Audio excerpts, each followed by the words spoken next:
Facebook's recent suspension of Cambridge Analytica, a data analytics firm that played a key role in President Trump's 2016 campaign, highlights the rapid rise of a company that claimed it had reached new heights in marrying the art of political persuasion with the science of big data.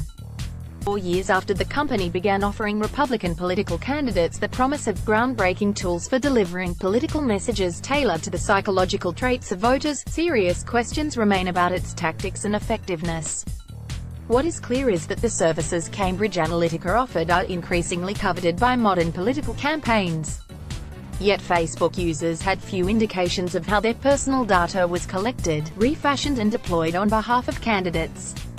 A Cambridge University professor working for Cambridge Analytica in 2014 created an app, called This Is Your Digital Life, that offered personality predictions and billed itself on Facebook as a research app used by psychologists.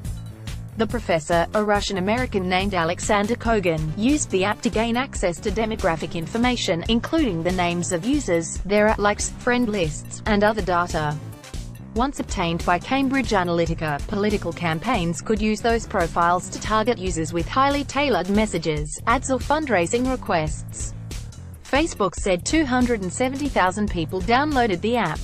But people familiar with how such systems work, including a former Cambridge Analytica employee, said the app would have given Cambridge access to information on the friends of each of those people, a number that almost certainly reached into the tens of millions.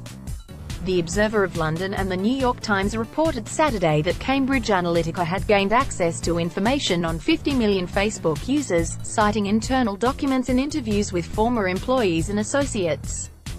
Facebook declined to confirm or deny this number.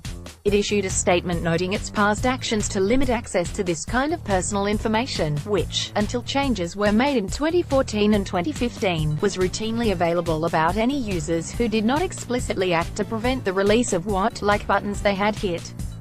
In 2014, after hearing feedback from the Facebook community, we made an update to ensure that each person decides what information they want to share about themselves, including their friend list, the statement said.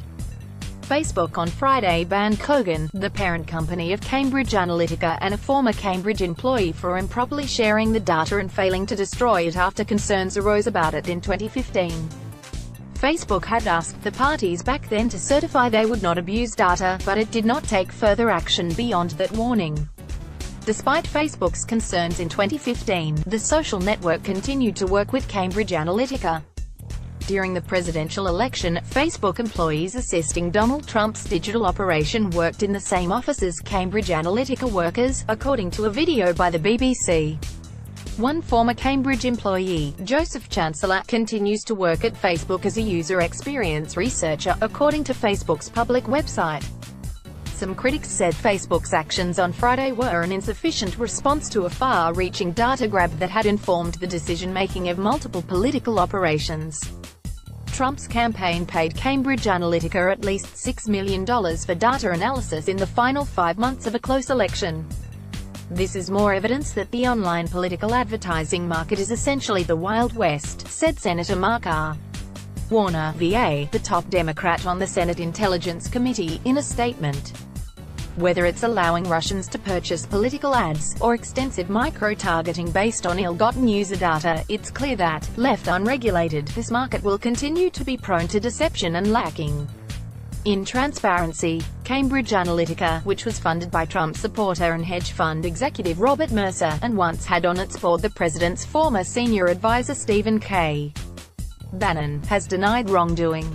The company has said its psychometric profiles could predict the personality and political leanings of most U.S. voters. We worked with Facebook over this period to ensure that they were satisfied that we had not knowingly breached any of Facebook's terms of service, and also provided a signed statement to confirm that all Facebook data and their derivatives had been deleted. Cambridge Analytica said in a statement Saturday. Company's actions in the United States and abroad have generated scrutiny from government investigators in Britain and the